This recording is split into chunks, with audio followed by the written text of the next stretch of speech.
Dr. Marsha Baltimore. All right, ladies and gentlemen, I want to talk to you now. If you're not calling me, but if you call me, you talk.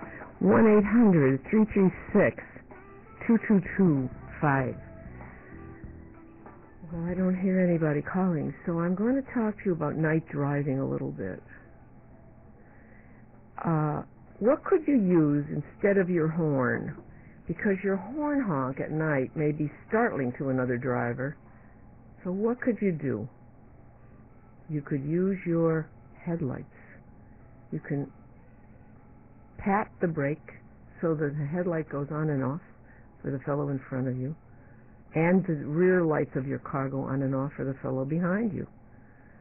And you can, that's a signal that you're slowing down or stopping instead of honking your horn. So when there's a condition that prevents you from seeing another vehicle, the other vehicle may have trouble seeing you. So use the lights and maybe a tap on the horn after the lights, but not a big loud blare, because that might make the person stop too fast. So you want to tap it. Practice the tapping. And then you have to know that you're doing night driving safely with your headlights going blinkety blink. Another thing, if you have to stop and pull over to the road, you either have to leave on your lights or get a flare from your trunk if you were smart enough to have one stashed in there. If you're going for a night drive, you should have an emergency flare. God forbid you need it, but if you do, you'll have it. So those are some of the things you'll learn from the DMV fellow. He's really smart about this. Now the other thing, that's in the small book, the regular citizen's book, on page 52. Now on page 54, the question is, what do you need to know before exiting the freeway? One thing, what is it? Do you have the answer to that? The answer is the exit number. That's what you need to know before exiting the freeway. The name of the street or the exit number. So you get out at the right place and you know what few come ahead of it. So you need that, and you need some space to cross to the right-hand side to get out. So start for the space, maybe 2 exits ahead of the one you're going to use. So you have to know that exit of your own, and 1 at least before it, or 2 at best before it. So you can cross and enter the exit area. So you should enter the size half of a city street, and that will be a full enough space to enter the freeway when you get to your exit. Don't take a chance, and if you do, go past it and go city streets back to it. If you thought you did the wrong thing, don't get fretful. Just exit, turn your car around, and find the exit you should have taken. I think that a lot of accidents happen because people are not aware of what exit they should take, and they get panicky when they pass it. It's not required to get panicky, it's required to go back. So make sure you have enough space to return to your driving lane when you're ready to exit, and when you can see your 2 headlights in your rear view mirror,